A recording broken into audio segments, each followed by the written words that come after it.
আসসালামু আলাইকুম রহমতুল্লাহ। সম্মানিত দর্শক, দেশ এবং প্রবাস থেকে যেখান থেকে আমাদের ভিডিও দেখতেছেন সবাইকে জানাই সাদ নার্সারির পক্ষ থেকে শুভেচ্ছা অভিনন্দন। সম্মানিত দর্শক, আজকে আপনাদের মাঝে নিয়ে আসলাম এই যে দেখেন মালটার গাছ।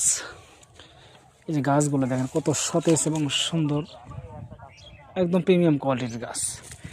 শত শত গাছ কিন্তু আমাদের তৈরি করা রয়েছে, শত শত গাছ।